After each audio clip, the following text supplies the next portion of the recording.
Right guys, so in this module we're going to be covering all of the research process. Arguably probably the most important process that you're ever going to do, and this should all be done when you very first start working with a brand. Obviously you'll use this as well when you're reaching out to brands as well, but we're just going to go through what it is and all the steps that is going to be in this module. Don't worry, I've got like deep research prompts to do all of this with AI, so that we make sure that we're getting everything fast, that we're getting all of the right information. So you can't create winning ads without knowing exactly who you're talking to. Research isn't like an optional part of this.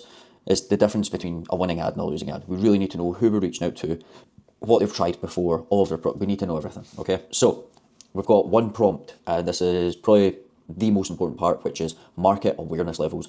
We need to understand exactly where this market is, where most of this, where they are in their journey. What you'll find is with most of these brands, they're going to be in this section here, the problem aware to solution aware, okay? But we can run ads for all of these sections, right? But I've got a prompt for you, don't need to worry. Now, why this matters is because each level needs different messaging. Unaware needs education, most aware needs urgency. We need to match the research to the creative and to their awareness level. Customer language research, we need to find exactly how they're speaking in reviews, what they've tried before, how they're actually speaking about their problems and their desires. And what we're trying to collect here is the specific phrases, pain points, objections, and desired outcomes in their own words. And I've got a prompt that does all of this for you. The third part is competitor research. What this is going to do is it's going to pull out some ads that they're running, how they position in their product, what kind of price points they're running at, and it's going to give us a full breakdown on a few competitors, and it's actually going to find competitors for us. Number 4 is mechanism creation. Now, if you're working with a brand, you might already have a mechanism, or you might need to develop a mechanism for a specific VSL angle. What is a mechanism? I'm going to go over this in depth and later on in this module, but it's the unique how of how you get your product solves a problem and how it gets them from A to B, essentially.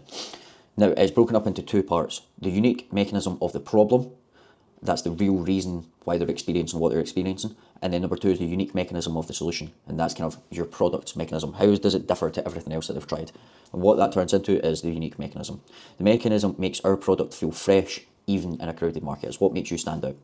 And then the last section is briefing, and that's basically packing all of this research into one brief that's going to look something like this, which has got everything like target audience analysis, real life situations, core problem, the unique mechanism, the product details, everything. It's going to pull every single part of that in there. And that is essentially this full module. So yeah, that's pretty much it. I'm going to dive into the next one. We're going to dive into market awareness levels.